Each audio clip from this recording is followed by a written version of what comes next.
Hello, we'll shortly be talking about this value-packed 7-seat SUV, but before we do, please don't forget to like and subscribe to stay up to date with all our ACV car news and videos.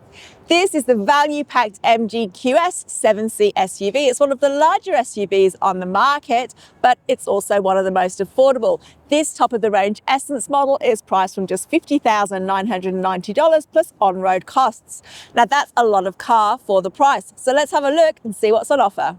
If you've got a growing family, you know the struggle you need for safety and 7 seats. But if you're on a budget, the most obvious first option if you want a similarly sized 7-seat SUV is likely to be a used Mazda CX-9 or the newer CX-80. On offer here is a brand new car instead, with a lot of similar features to the Mazda. In fact, it's designed with all the gear you need. And it's also designed to fit in with the pack with a stylish exterior look that isn't out of place among the Japanese and the Euros, right down to its large 21-inch wheels and Michelin tyres. Up front, you'll get a large infotainment screen and digital information cluster. I found the whole suite pretty easy to use, although I would prefer some additional buttons for the operation of the heating and ventilation controls. You can select the controls using this hard button here, but you still need to use the screen to select a temperature. There's also Apple CarPlay and Android Auto, as well as a Bose stereo system, typically seen on much more premium vehicles. And it's full of creature comforts. We've got a sunroof, which is opening, as well as heated and ventilated front seats. And really unusually for this price, you're getting tri-zone air conditioning, which means the people in the back can set their own temperature. Let's talk about what matters most, the family-friendly features. The QS definitely delivers on space. It's a genuine 3-row 7-seat SUV. The middle row offers ample leg and headroom, even for older kids, and critically the third row is surprisingly usable. The one thing I like about this third row is the comfort it offers to the passengers that sit here. You're able to recline the rear seat, giving you a little bit extra comfort, you see. Or when we don't need to use it, pop the headrest down, pull this, fold it flat, super easy. It's also really easy to access the third row, even if you're a full-size adult. Press the button, slide the seat forward and clamber on in, and then pull the seat back to its original spot.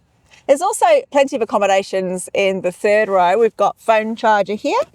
We've got an area to stash a phone, a cup holder, and really importantly, roof-mounted vents. Now, these are features that aren't found on all 7-seat vehicles. So if you are in the market for one, you definitely want to look out for something like an air vent. With the third row in play, there's still plenty of room for luggage, but if you need to transport more, than the third row and the second row fold flat, giving you a cavernous space for hauling gear. In terms of the drive, the QS does acquit itself well. It's powered by a 153 kilowatt 2-litre turbocharged petrol engine, which is sprightly enough, but the 9-speed automatic transmission has displayed a few worrisome shifts, particularly at low speeds and on downshifting. In terms of safety, the MG QS is equipped with a comprehensive suite of safety features called MG Pilot. It includes things like traffic sign recognition, lane keep assist, and adaptive cruise control. In practice, the traffic sign recognition and adaptive cruise performance is strong. However, the lane keep assist can be a little bit intrusive. The driver attention monitoring is not as overly sensitive as we found in other vehicles, but still might be annoying enough for you to want to turn it off.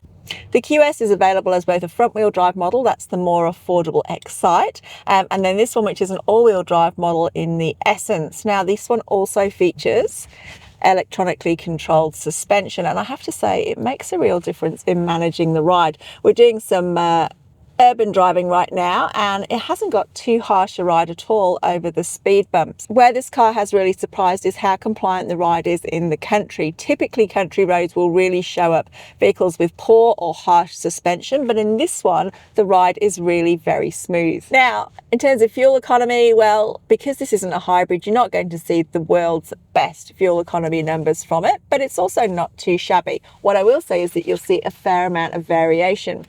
On a long, empty freeway run, you may see figures in there, kind of 8 litres per 100k range. But if you're doing a lot of stop-start driving or a lot of shorter trips, you're much more likely to see fuel usage, which is going to sit around about 11 litres per 100k's. Now, have a think about the type of driving that you're doing and the number of k's that you're doing, and factor that into your fuel costs. Now let's get to the numbers that really cement the MG QS as a compelling alternative. Ownership costs and warranty. This is where MG pulls ahead. MG provides a 7-year unlimited kilometre warranty across its range, extended to 10 years or 250,000 kilometres if you service within the MG network. And MG has recently announced reduced cap price servicing costs for the MG QS, which will see you paying from just $299 to $699 per service, depending on kilometres travelled. So the MG QS definitely stacks up on price, but it's far from a budget SUV. It's got all the space and practicality a family needs and the assurance of that competitive warranty. But I would advise you, in terms of running costs, to have a look at the replacement costs of these tyres. 21-inch Michelins do not come cheap, so have a think about that before you sign on the dotted line. All that being said, if you want 7 seats and the QS meets your budget, I definitely recommend taking it for a test drive. This car is one you won't want to miss.